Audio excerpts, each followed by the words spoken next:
On a Monday afternoon, my computation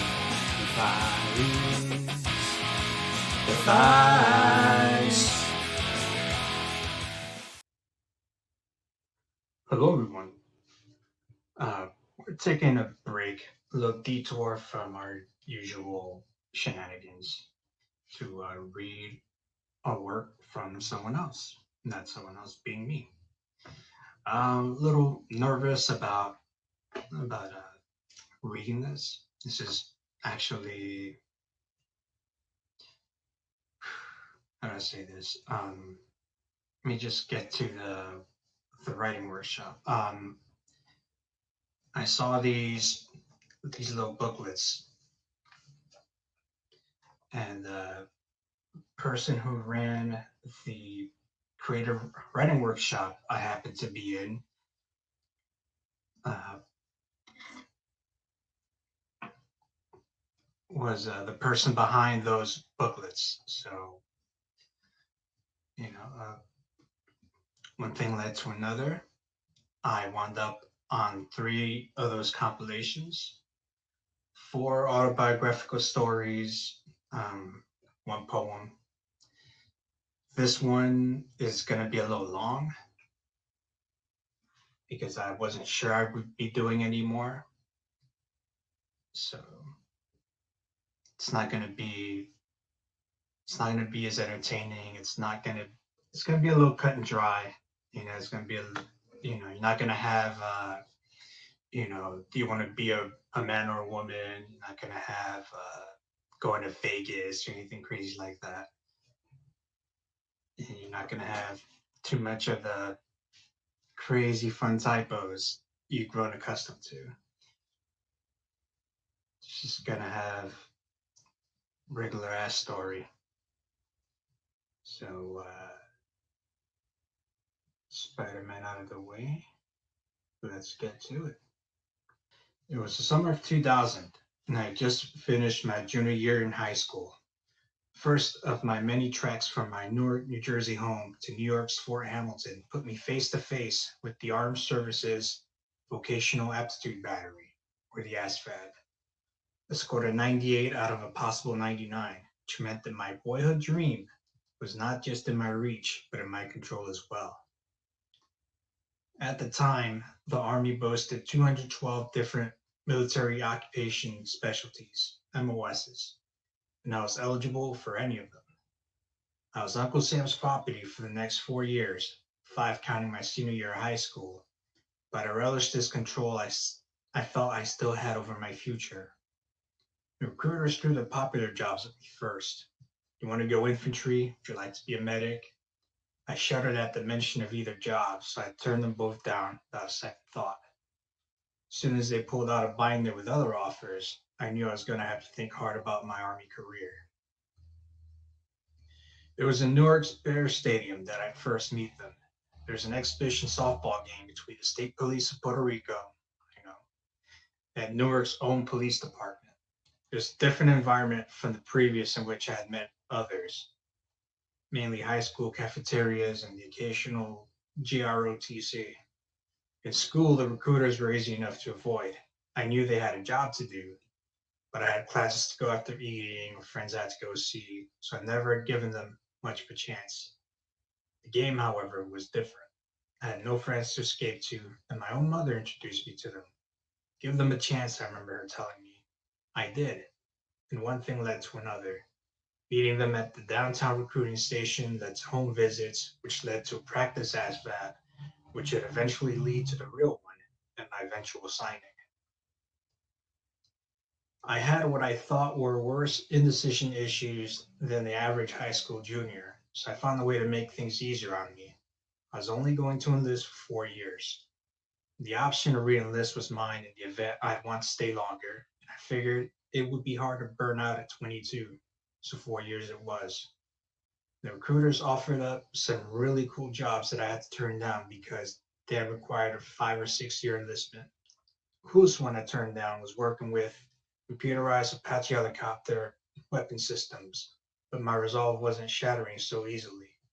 That particular one was hard to turn down, not only because of how it resonated within my teenage mind. But one of my recruiters did that before working in Newark, so I faced a bit of pressure. The one I decided on, electronic warfare systems maintenance, was the MOS of another of my recruiters, so that would be my decision. I had my father's love of electronics and math, and a top secret security clearance that would be required intrigued me as well. First challenge would come a little less than a year later. To my surprise, high school graduation would not be a certainty for me. Going to three different high schools in two different states ensured that I would lose credits in different cities, even different schools within the same city, having different requirements. At the conclusion of my senior year, on June 28, 2001, I had graduated with the exact amount of credits needed. Anything less, and I'd have had to do summer school at the least, which would have interfered with the July 18th departure date. 9 days after graduation, I turned 18. Shortly thereafter, I was due to the Military Entry Processing Station, the MEPS, at Fort Hamilton for my physical. Before leaving for basic training, I had already hit a slight snag.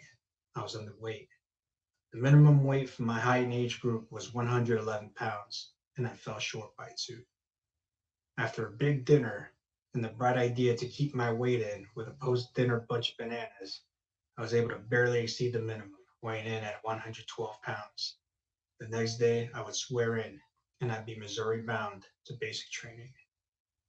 Through basic and AIT, advanced individual training in Fort Huachuca, Arizona, my mind was elsewhere. I had family distractions left and right, and I was too far away to do anything about it. Can't express how thankful I was that I couldn't just turn around and go home, because I probably would have done so on a few different occasions. I wasn't sure I could make it a day at a time, 1,461 times, with all the distractions, so I self-medicated with alcohol. I finished AIT on October 2002 and moved to Fort Bliss in El Paso, Texas. I was 19 years old. The drinking age on base was 18, and I took full advantage. I no longer had to run to a parking lot at night for a friend to pour some rum into my Coke. I could go into the Class 6 or a store nearby and buy it myself. That or I drink with my friends every weekend. While they drank for recreation or to let off some steam after a long week, I did it to drown my demons. What I underestimated, unfortunately, was that they had been swimming in my head for so long that they wouldn't go away so easily. They outlasted me time after time, but I continued to try to drown them. I chose not to tell my friends or run to my chain of command because I felt I would be burdening them, and all of them, I reasoned, had stuff of their own to deal with. What was take a few and call me in the morning became weekly overdoses just to see if I would make it to the next day. After some alcohol-related incidents, including one that led to a demotion, my unit had enough, and in early 2005, they processed paperwork to chapter me out of the army. I was getting kicked out. Despite all this being my fault, I felt betrayed, if only because they had waited until my enlistment was almost complete to try to kick me out. I get one last boost, however. My company commander at the time was a former OIC of the section where I had worked, and on his watch, my chapter paperwork mysteriously disappeared. I would not only get an honorable discharge from the Army, but finally, I complete my 4 years on July 17th, 2005. I think in the military, there's a sense of resignation and lack of control, especially the first year or so while in training. So to feel like I had a bit of a hand in my fate was big for me. I felt at the time that controlling my 4 years in the Army would help me have some sort of control over the rest of my life. Now I'm coming to terms with the fact that my future isn't entirely in my hands, that I have to make something out of what I've been dealt, now that I've lived it. I'm still trying to figure out what exactly I've earned, my place in the world, and all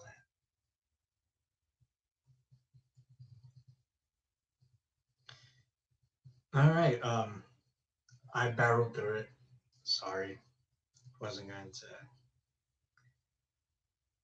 stop and admire the writing. I don't like my writing. I felt the urge to edit this as I typed it up into Word. So here it is. Have at it.